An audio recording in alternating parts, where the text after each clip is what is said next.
Hey everyone, this is Gary Kayye. Welcome to a new edition of Rants and rAVes. We had a busy week last week with launch week.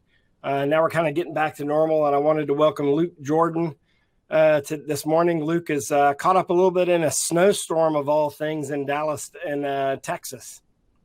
Well, I'm about 30 miles west in a town called Fort Worth, and we're proud of that distinction. But we are actually under snow, which is just a strange phenomenon for us. Yeah, it is really weird. I lived in Dallas, as we were talking about earlier, for a couple of years, almost 3 years, and we never got any kind of snow. And all of a sudden, you've got like 6 inches on the ground, which is awesome for the kids, as long as it's the kind that you can make snowballs with. Yeah, it's so dry, you can just make it snow a little bit more, which is no fun. But we don't have any snow plows or any equipment as a city to handle this, so I've had to shut down all operations for today, take it day by day. My leadership team and I are trying to figure out when we can safely get our people back on the job site and keep them moving. So this is just something that we are not used to preparing for. Yeah, usually it's the hottest place on earth in that area. Now it's the coldest. But the reason I wanted to have you on is in addition to being the vice president and co-steward of Electro Acoustics, an integrator that if you don't know much about, you should connect with Luke Jordan on LinkedIn, which is how we got to know each other. Luke, you have a very interesting sort of story. I think your story is actually not too different than a lot of people who've been in our industry for a while. I want you to talk about your dad and sort of how he got into the industry, because I think it mirrors a lot of stories. And I think it also bears the lesson of why having education like the CTS program is important. So my grandfather owned a residential AV company, and my dad worked for him in high school. But my dad screwed around in high school and didn't have the opportunity to pursue college, or he wanted to be an architect. So instead, he decided to keep working for his dad doing AV. And then he started wanting to do more enterprising, larger commercial stuff, but didn't really have the know-how to do that. So he went to SynodCon with Don Davis in 1979. But he started buying textbooks on sound engineering, acoustics, math, stuff that he didn't really know or pay attention to or have the opportunity to go learn in a more formal setting. And so he started taking the quizzes in the back of the book, reading through the information, and started applying that to jobs and projects, and it really took off. So in the same way, the CTS program, it provides a lasting generational legacy. So if you come from a background that maybe no one in your family has gone to college or has any formal priority on the value of education growing up, you have the ability to teach yourself something and then see an immediate benefit, whether it's a promotion or a new career path opens up to you. You can take your family and end in a completely different place. And someone who teaches themselves the value of education will likely pass that on to their kids. And education doesn't have to mean a 4-year university, but it could. But either way, you're going to be reading, learning, and teaching yourself. And so passing that on to your kids and their kids, your family tree will end up in a completely different place years down the road where you'll never see the impact of that. But that all starts with understanding the value that education has. And the CTS in that same way, you don't have to wait for someone to grab you and tell you what you're going to do. At any point in time, you can get a membership, take that exam, study for it, and immediately open up your own opportunities. And so the long-lasting impact is just so far-reaching and just has so much value. And I've seen that in my own family because of how my dad applied that. It's an interesting story, and I think it's been repeated many times in our industry where the people got in the industry because of their parents. Maybe they were a member of a band and just liked audio, or maybe they were in production, studio production, and really got into video and enjoyed going to work with their mother and father.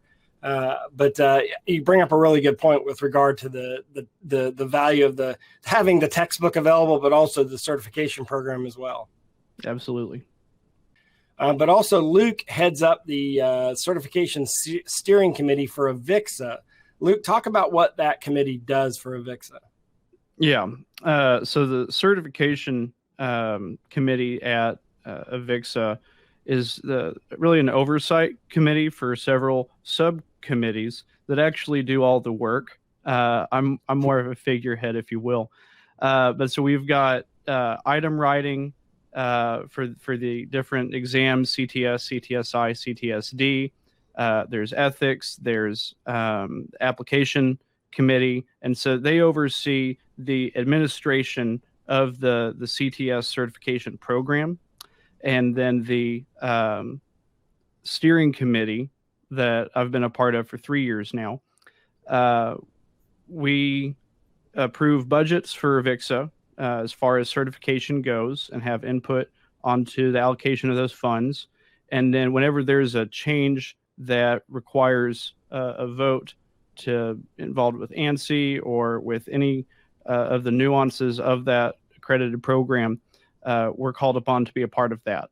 And that's set up because the CTS program is ANSI certified. So the RCCD by BIXI is a self-regulated certification. It has tons of value and it's a great thing, but it's not set up with ANSI. So the amount of regulatory involvement is just really different. And so the people that write the CTS exam are people are different than the folks that do the educational materials and training for the exam. So they're kept in two separate camps, and they don't really know what the other is doing. But that's part of that ANSI certification and making sure that everything's completely above deck and visible. And so our committee exists in order to make sure that that's all been done correctly, but then also to promote the value of certification to our industry and continue to keep that a thriving, valuable service. Well, let's talk about the certification with regard to ANSI versus non-ANSI, because when I was involved in the PETSI years ago, this is 20-some years ago, we kind of re-engineered the CTS program, which had been around for, I think, 50 years earlier and had kind of died off and gone away. And originally, we created it wasn't online then because back in the early 90s, there was no internet, but there was, we put it in a CD. Well, first we had a text version, then we put it in a CD, and then eventually went online. Since then, obviously, AVIXA's gone the direction of the ANSI standards. Do you feel like, obviously you have experience with both sides of it, being an educator as well, and being interested in sort of the best practices as well as standards in our industry. Do you feel like the ANSI the ANSI certification slows things down, but is a benefit to slowing it down in the sense that you have this extra certification layer that is internationally recognized, even though ANSI is based in the U.S.? Or do you feel like that the benefit outweighs that because we are one of the only organizations in our industry that does use the ANSI certification? Yeah, that's the crux of one of the biggest debates I've seen around: is the CTS valuable or not? Mm-hmm. Well, I think the CTS is valuable. The question is, does it need to be ANSI certified? And that's I'm curious what you think about that. Like, do you think that we would get more people if it wasn't ANSI versus not, or do you feel like the ANSI certification? And not to put you on the spot, I'm just curious what you think personally, if the ANSI certification is worth the effort, because it's a lot of extra effort, as you mentioned. I mean, it's a lot more. You have different people doing the testing than delivering the education, as one example that you pointed out. No, and not to mention the annual audits that AVIXA has to go through to keep their certification, and they've got it's a lot. Everything comes down to what's the value of it. If something doesn't add value, what's the point of having that as a product, service, or offering? And so the big debate is end users. How many end users are saying, "Are you CTS certified? Are you an Apex company?" And if they're not asking for that, then what's the point if I already know how to do it all of actually having certification? And if the certification is ANSI regulated or not, does it matter if people aren't asking for it? Yeah. So that's kind of the big debate. As a business owner, though, and someone that largely uses W-2 employees, we have relationships with 1099 contractors, and those have been great. But the focus we have is with W-2 employees, and we provide training and the training materials, and we provide reimbursements for the certification exams, and we have kind of gates to promotion, as well as automatic pay bumps associated with CTS certifications. The reason we do that is because it adds value. I'm willing to spend that money because I do expect a return on that. I want my employees to better themselves, to develop. In 5 years, I want someone who has 5 years more experience, not 1 year of experience 5 times over. And so having certifications and saying this is where I was at, and then I've gained these skills at this level, and I'm now able to perform at a higher, more effective level. That does mean, as a business owner, that we are likely making less mistakes, making more profit, having less frustration, working less overtime, and spending more time with our families, which is really what everyone wants. No one wants to show up to work and work 90 hours and not sleep and be frustrated and eat junk food because you don't have time to prepare, whatever. But all of that really does tie into what's the value of the certification. And so to me, having an ANSI regulated certification means that we've done our homework, that we are being watched, we are being checked, and that it is absolutely as good as it can be. One of the interesting things, you'll see this on forums, AVIXA is releasing a third version of the CTS prep guide. And when people will hear that that's coming out, they'll get a little panicked and say, hey, this is coming out. Do I need to buy this book? I have the second version. How long is that going to be good for? And the answer is the people writing that book are, air gap, all you network guys, completely air gapped from everyone who's actually writing the exam. There's no correlation at all. And the frustrating thing about this is you can memorize every answer, every line of the book, and then you might see something on the exam that you've never seen before. Yeah. And that's because the test is not designed to measure your understanding of the book. It's designed to measure your understanding of the materials, of the principles that the book tries to teach. And as AV over, when I got my CTS in 2014, 13, I don't know. It's been 6 years. I don't do math. I'm in sales. The CTS prep book still had how to use an oscilloscope to calibrate analog RGB HV video lines. And we had been doing VGA over Cat5 almost exclusively by that point. Yeah. And I remember looking, and only like 1% of that section was going to cover that specific part of that chapter on the test. And I said, I can probably miss that question and still pass. I just don't really do analog video. I've never had to. The analog sunset happened before I got into the industry. And so then I got to the test, and it only asked about digital video signals because the test had evolved faster than the prep materials. So I think that it adds a lot of value having an exam that tests for understanding, not for the ability to regurgitate information. And that can be frustrating when you get into the test and there's stuff you haven't seen. But that also gives you, I actually failed my CTS the first time I took it. So that's it's funny that I'm involved. That the person in charge of the steering committee failed it makes everyone feel better, right? Because I'm sure there's a lot of people that failed the first time around. I've got that out of the way. You can still succeed in the industry even if you're a failure at one point in time. Absolutely.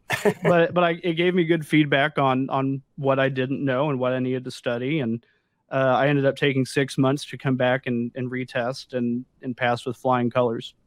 Yeah. So speaking of, you mentioned you were starting to talk about how AV over IP is a good example of something that needs to be updated in the educational side of things. There's tons of content online available about AV over IP from companies like Extron and Crestron, but also from the SDVOE. So I think what you're saying from a steering committee standpoint is that you can't exclusively get educated from the textbook. You have to look at what else is going on out there, because the ANSI side of things, which is doing the testing, is paying attention to what's the latest, not necessarily what's in the textbook itself. We have someone here in our company, Steph, who's doing a study with Steph where she's going from knowing nothing to getting her CTS certification in a matter of 25 weeks, or at least taking the test for it. And her chapters the video cast are based on the chapters in the book. So what she needs to do is also add in some ancillary material, like for example with AV over IP, and maybe with audio over IP, like Dante and things like that. I don't know what's in the book. When I took it, there was no Dante.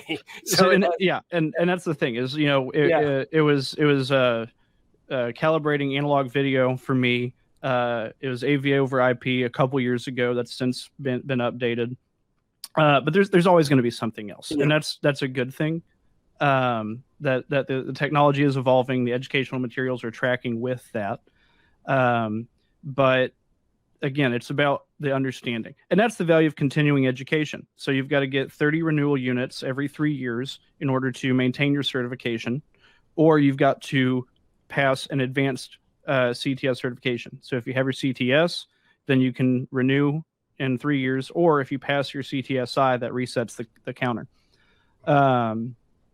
But you've got to get those, and it comes from webinars. AVIXA will host webinars. You can take classes. Manufacturers offer training. So Audinate, you can get level 1, level 2 Dante certified. Shure has their systems integrator training classes. Epson will do, how to specify a screen size and brightness calculations. And it's just, there's fantastic educational materials out there. And again, the reason you get an RU to apply towards your certification is because you can learn more. And not all manufacturers' certifications are created equal. Some, let's be honest, it's a sales pitch, which can be frustrating. But the majority of them really do offer a lot of good value, and you can use not just their products, but they teach the principles behind it, and you can use even their competitors' products better because you understand why that works, and that adds good value. But if you're getting the information from them and they're doing a good job communicating it, likely you'll use that manufacturer more. So it's a good sales strategy, but at the end of the day, it really does add value to the individual technicians, integrators, and end users that are making those products work. Yeah, and in fact, a manufacturer can actually apply for a full CTS credit, 1-to-1, 1 hour of education to 1 hour credit, if it is technical education, or half a credit if it's product-based. So that's one way to kind of measure the quality of the education. I think in some cases is if it is sales oriented, it's only going to get a half a credit per hour. If it's technical, they can actually get a full credit. And I've done that on behalf of a number of manufacturers over the years in developing curriculum. And on the other side of that coin, one other thing that the certification steering committee does do for AVIXA is we actually review all of the manufacturer courses because they've got to reapply to have their manufacturer training approved as an RU provider course. And so we meet weekly to review submissions for approval, and we'll kind of make sure that the different manufacturer courses being offered for RUs are appropriate. And is it a sales pitch? Is it more principle and technical based training, just to make sure that that's all in line. Yeah, and I think that's really important because you want to be able to differentiate between the two when that happens, because you don't, if you have an expectation you're going to get some technical education, which a company like Shure, as an example, would be great at teaching in a microarray class and placement of microphones in rooms, even though they make mics, because they have that expertise with the development process and the DSP technology, as an example. But then they also have courses on their products specifically. So I think there should be a differentiation between the two. So Luke, thanks for all you do for the industry. You've served 3 times, through 3 cycles of the steering committee. I know that I saw the article that you just got reelected again. So I know you're going to be in your position at least through 2021, I guess, right? Yes. So I will be the chair through the end of 2021. And then I'll have 1 year left on my term on the committee, but we re-elect the chair, or we elect a new chair every year. And that's something that the committee does internally. And I've been blessed to hold that position the last few years. But it definitely keeps you sober, knowing that you've got to provide good leadership and communication to the industry about the the value and the quality of the certification program. Yeah, and it's very important that people understand how complex this is, and it's not simply a bunch of good old boys that have come up with education, which is kind of how our industry got started. So there's nothing, you have to start somewhere, but now, obviously it's pretty cool to see the different layers that exist that are guaranteeing us the quality of the education, and people like you who are willing to volunteer. That's another thing that should be mentioned is Luke's not getting paid for this. He's volunteering time away from his company and family to do something like this. And in fact, check out Electro Acoustics online. Check out Luke by going to LinkedIn and just type in Luke Jordan. You'll find him, or you can put in Luke Jordan CTS. Luke, I have a question for you. What's your website for Electro Acoustics so that people want to find out about your company? EAVI.com. EAVI.com. Well, thank you very much, Luke. I appreciate you joining me today, and congratulations. Thanks again for all you do for the industry. And I want to thank everyone for watching. Of course, you can see all of our video casts at ravepubs.com. And hey, thanks. Have a great day.